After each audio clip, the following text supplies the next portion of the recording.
ها قیمت های همه چیز قیمت های خروکای هم گو مولا قیمت های آدمانی. سایلی گل بیش از 15 سال است که با این شیوه کار زندگیش را پیش میبرد و چند سال اخیر در همین موسم یک دانه تپک را نه بیشتر از 50 یا 60 درمی میفروخت.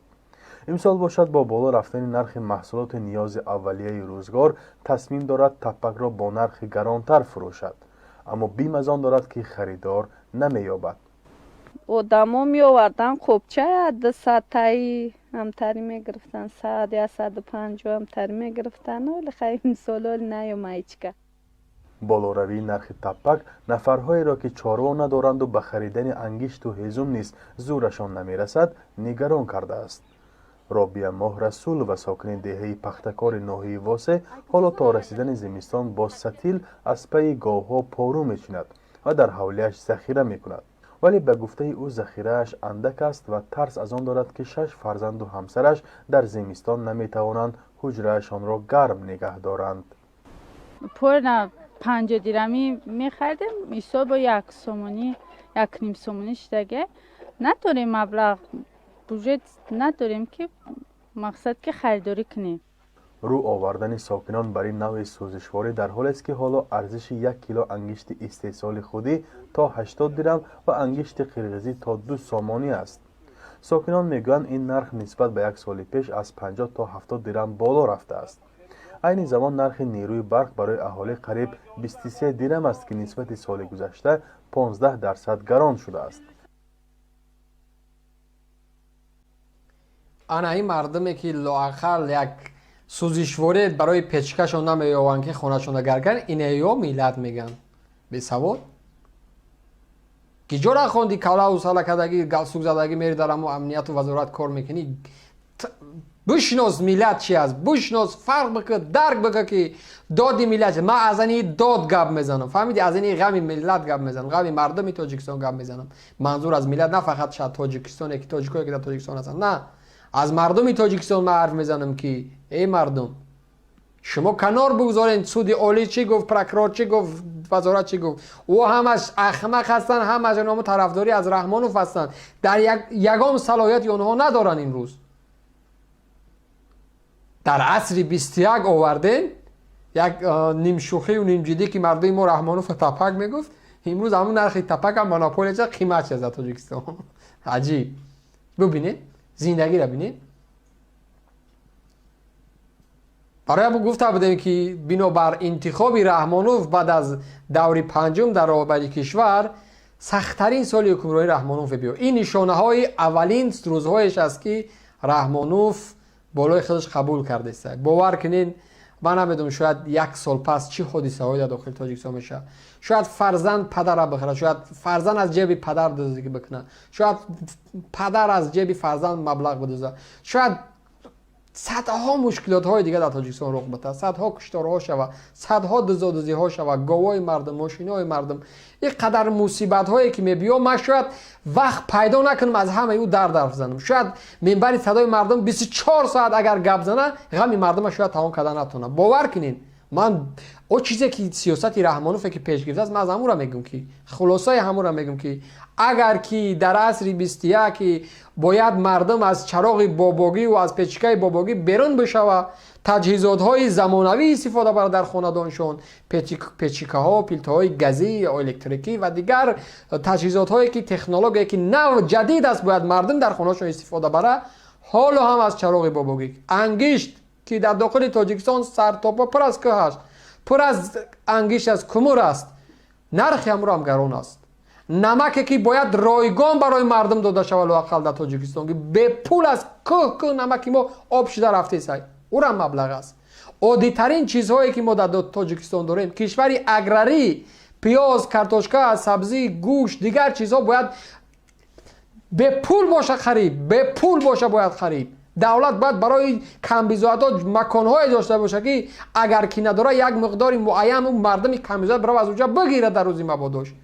کشوری اگراری گفتم ما چی را در نظر داریم؟ طبیعی است که کارخانه و زواید مرسدس و BMW نداره، طبیعی است که الکتریک چیزای تکنولوژی کامپیوتر یا که یخزال یا که دیگر چیزها نداره. طبیعی است که کارتوشکا، پیاز، سبزی، برنج، فلان به این آن چیزای زندگی روزمره باید داشته باشه، اما همه چیز ما نداریم. اما در این سال باز هم سخت‌تر، سال تا سال زندگی مردم سخت‌تر میشه. برای من یک مثال بیاره که رحمانوف در یک جلسهش آورد نرخی خب معاش مردم 15% بالا کرد، از جمله پنسیونرها.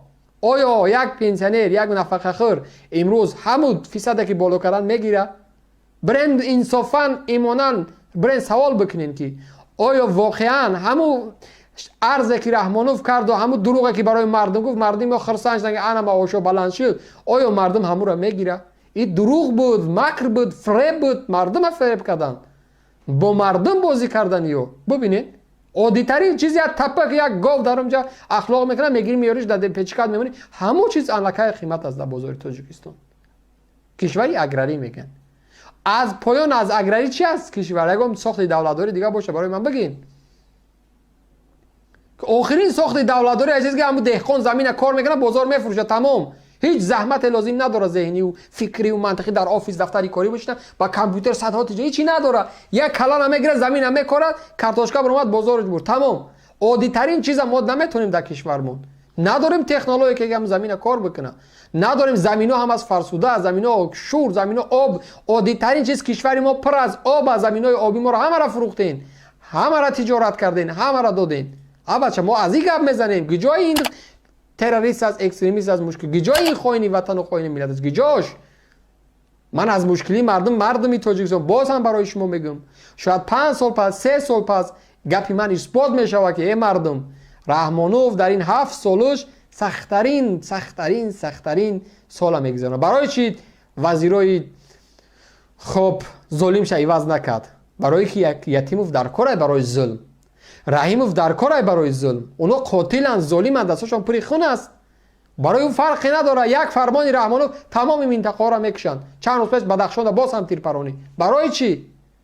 باز هم ظلم برای مردم، باز هم ظلم. این قدر کشتایی که در زندان برای چی؟ به خاطر ترس مردم. چرا یک افسر، یک نفری که سلطنت خدمت حربی کشیده بزورش میبرن؟ برای چی؟ برای ترس مردم. یعنی آخرین کاری که میتونن برای قتل، کشتار، ترس 7 سال دیگه حکمرانی کنن. در دیگر حالت مردم سر یارو میخرن. ان شاء الله ما امیدوار هستم. عصر 21 پیشوای رحمانوف شرف ناموس ننگ میگن. ساکن شهر کلوب. السلام علیکم برادران عزیز.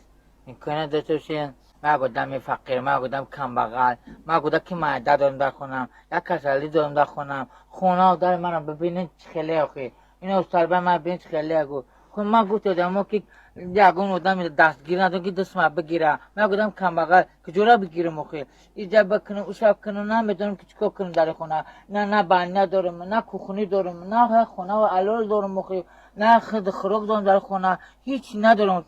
خب گفتم که بعد مصیبت وقت میشه اینو بیا خونه ما ببین اینا نگاه که خونه امی والله خی اینا نگاه امی والله خی اینا این خونه میدونم نگاه که خونه ما ببین این نگاه که طول خونه میچکا شب این دمیدونم ایش میچکا اوش دمیدونم ایش میدونم ایش نگاه که تو خونه نگاه که چی نداره که من محکم کنم کریش ندارم که بزنم نمیده کلوکان بکشم بونا ایتون افتنده زنه خونه در هیچ نداره در خونه نگم قطعه نداره ارد بوینا هیچ نداره خولی خولیا ایچ سکنم اینا خونه رو نگاه کن، نگاه کن پلاتکا کشدگه نگاه کن پلاتکا کشدگه سوکر که من پلاتکا میکشم میچکا تو پول میرزه افتم اینا خونه میرزه چکا کنه مخی اینا کریش نداره که بزنم در طور خونه مخی فقط کلوکر میکشم چک میرزه او خونه میگرم او خونه ای خونه میرم دیگه نمیدونم او گویا که مایدم باید زنی کسالم گجوبرم من نمیدونم او خونه اول زور مرا بین خونه های تیمو دکا عادتونو مگه خیلی اردم ممکنه نخی مرا گفتم کم بغل ما گفتم میچیره خی خیلی کنه نخی دیدین مسئله بحث سری چی است؟ چه منطقی نیست این چیز. کلوب، شهری کلوب دور نیست، یک شهری 1700 سال شهری باستانی کلوب ما میگیم، نعره میزنیم. مردم ها دیدین در کدام شرایط از ما از این دردی مردم میگیم. این هست مشکلاتی مردم، این هست غم و دردی مردم. شروع نری بیو نگیم دیگه.